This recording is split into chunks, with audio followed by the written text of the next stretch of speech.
दलितों को राजनीति करने का मौका मिले तो पूरे के पूरे देश को चलाने का ओहदा रखते हैं।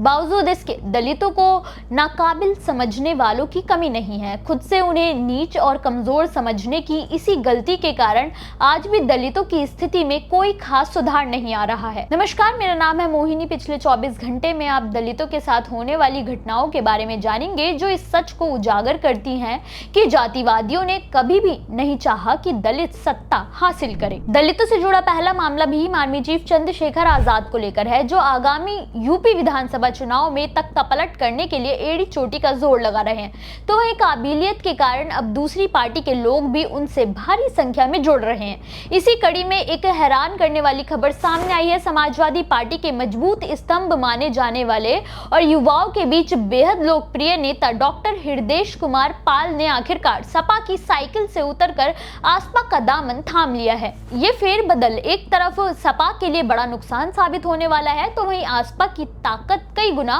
बढ़ गई है। आपको बता दें कि डॉक्टर हृदेश कुमार पाल सपा युवजन सभा के राष्ट्रीय सचिव भी थे और पाल बिरादरी और ओबीसी वर्ग में उनकी मजबूत पकड़ भी रही है। वहीं खबरें आ रही हैं कि अब पाल से दातागंज विधानसभा सीट से चुनाव लड़ेंगे। पाल से आसपा में आने से दलित ओबीसी गठबंधन की नींव मजबूत होगी, जो सत्ता परिवर्तन में अहम भूमिका निभाने वाले हैं। सपा को काफी बड़ा नुकसान हुआ है। देखना यह होगा कि पाल का आसपा में आना सपा की तिलमिलाहट को कितना बढ़ाता है और कौन सा बड़ा सत्ता परिवर्तन आजाद को लेकर आने वाला है। दलितों से जुड़ा अगला मामला यूपी के संत कबीर नगर से है। एक तरफ यूपी पुलिस ने आंकड़े बताए कि दलित उत्पीड़न में यादव और मुस्लिम समुदाय आगे हैं, तो वहीं एक और दलित युवक की एक मुसलमान ने दिन दहाड़े सरेआम गला रेत कर हत्या कर दी है। लेकिन प्रशासन अब भी हाथ पर हाथ धरे बैठा है। इस सनसनीखेज घटना को संत कबीर नगर के बखीरा क्षेत्र के बभनी चौराहा पर अंजाम दिया गया था, जहां मामूली कहासुनी से नाराज नासिर अली और उसके सहयोगियों ने चौराहे पर दिन दहाड़े अपनी दबंगई का प्रमाण देने के लिए मृतक आनंद की तेजधार हथियार से गला रेत कर कर दी। इस घटना को लेकर बखीरा पुलिस स्टेशन के प्रभारी उमाशंकर तिवारी का बयान सामने आया है कि किसी रंजिश के कारण यह हत्या हुई है। पुलिस आरोपियों की तलाश कर रही है। मामले की जांच जारी है। वहीं पूरे गांव में तनाव का माहौल बना हुआ है। इस मामले में प्रशासन की तरफ से हो रही लापरवाही को लेकर दलित समुदाय के लोगों ने भी आवाज उठाई है और उत्तर प्रदेश सरकार और प्रशासन से मांग की है कि आरोपियों के खिलाफ कठोर विधिक कार्रवाई हो और उनके घरों पर बुलडोजर चले। वहीं पीड़ित परिवार के लिए भी तुरंत सुरक्षा, आर्थिक मुआवजा और न्याय की मांग की है। लेकिन हैरानी की बात तो यह है कि इतने हंगामे के बाद भी पुलिस क्या कार्रवाई कर रही है, वो देखने वाली बात होगी। लेकिन अब तक किसी भी आरोपी की गिरफ्तारी ना होना राज्य में फैलते जंगलराज को दर्शा रहा है। वैसे ये सोचने वाली बात है कि आखिर किसकी शय पर ये दलित उत्पीड़न कर रहे हैं। जवाब आप खुद दीजिए। दलितों से जुड़ा अगला मामला कर्नाटक से है, जहां अभी सत्ता परिवर्तन हुआ है। वहीं यहाँ की राजनीति में काफी गर्मागर्मी का माहौल बनता जा रहा है। आपको बता दें कि राष्ट्रीय स्वयंसेवक संघ द्वारा दलितों को समान अधिकार ना दिए जाने और उनकी अवहेलना किए जाने को लेकर उठ रहे सवालों पर बीजेपी के सांसद रमेश जिगाजिंगी ने तीखा सवाल उठाते हुए पूछ दिया कि दलितों को आरएसएस के बारे में चिंता करने की क्या जरूरत है। वहीं उन्होंने सीधी चेतावनी भी दे दी थी कि आरएसएस के विरोधियों को समझना चाहिए कि जिसने भी उनका विरोध किया है वो मिट्टी में मिल गए हैं। मगर इस सवाल ने अब राजनीतिक रूप ले लिया है। वहीं कर्नाटक के गृह मंत्री प्रियांक खरगे ने बीजेपी पर निशाना साधते हुए कहा कि बीजेपी का ये सवाल गहन जांच का हकदार है। वहीं दलितों के प्रति आरएसएस की भूमिका भी अब सवालों के घेरे में है। इस तरह का सवाल केवल ये तथ्य दर्शा रहा है कि दलित समाज से आने वाले आरएसएस के पवित्र क्षेत्र में प्रवेश नहीं कर सकते हैं, इसलिए ऐसे संगठन से संबंध नहीं रखना चाहिए। इसी के साथ गृह मंत्री ने पूछा कि बीजेपी नेता के इस बात का क्या मतलब है कि ये आरएसएस से टकराने वाला जीवित नहीं है? क्या वो एक आतंकी संगठन है जो उनसे सवाल करने वालों को खत्म कर देता है? वजह जो भी हो, लेकिन बीजेपी नेता का इस तरह का बयान कर्नाटक की राजनीति में बड़ा उबाल लेकर आ गया है।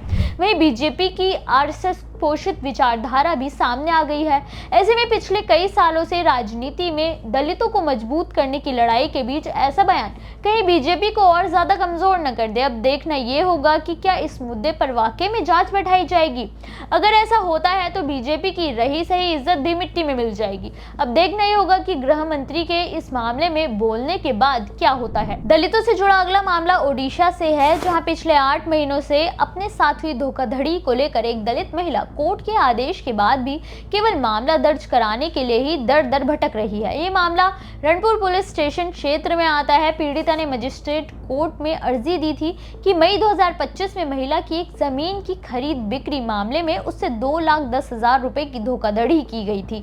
पीड़िता ने पहले पुलिस थाने में मामला दर्ज कराने की कोशिश की थी, लेकिन पुलिस ने उसे भगा दिया, जिसके बाद मजिस्ट्रेट कोर्ट में अर्जी दी थी। हैरानी की बात तो ये है कि 6 अगस्त 2025 को मजिस्ट्रेट ने रणपुर पुलिस स्टेशन को आदेश दिया था कि वो मामले को दर्ज कर जांच शुरू करे, लेकिन दस्तावेज खो जाने के बहाने बनाकर करीब 8 महीनों तक मामला ही दर्ज नहीं किया गया था।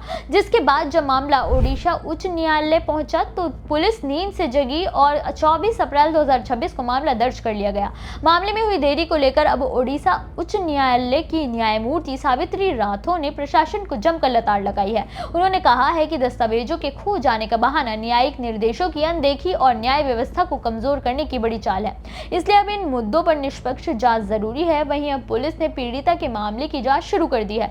देखना यह होगा कि पीड़ितों को सही न्याय मिलता भी है या नहीं। दलितों से जुड़ा अगला मामला तमिलनाडु के डिंडीगुल से है, जहां जातिगत भेदभाव को कायम रखने के लिए जातिवादी दबंगों ने एक ही परिवार के कई लोगों को बुरी तरह से मारा। उन्हें जाति सूचक गालियां भी दी, उनके घर में तोड़फोड़ की और पत्थर से हमला कर दिया। एक ही दिन में 2 बार हमला किया गया। ये मामला पलानी के नाइकरापत्ती के वीपी पुदुर गांव का है। पीड़ित वी अरुमुग ने पुलिस को तहरीर दी कि वो खेत में मजदूर है और पहली घटना के वक्त खेतों में काम कर रहा था, लेकिन तभी एस कार्थी नाम के व्यक्ति ने उससे बहस शुरू कर दी और उस पर हमला कर दिया।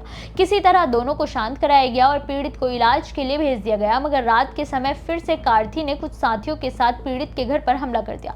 तोड़फोड़ की गई, जाति सूचक गालियां भी दी गई और पीड़ित के साथ साथ उसकी पत्नी को भी मारा गया, जिसके बाद करीब 11 लोगों के खिलाफ मामला दर्ज कर लिया गया था, जिसमें से 6 आरोपियों को गिरफ्तार कर लिया गया है और बाकियों की तलाश जारी है। आरोपी ने यह हमला किस इरादे से किया था, ये सच जांच के बाद ही साफ हो पाएगा, मगर जातिवादियों का ऐसे खुलेआम हमला करना दलितों की स्थिति को लेकर चिंता का विषय जरूर बन गया है। दलितों से जुड़ी इन खबरों पर आपकी क्या राय है, हमें कमेंट करके जरूर बताएं।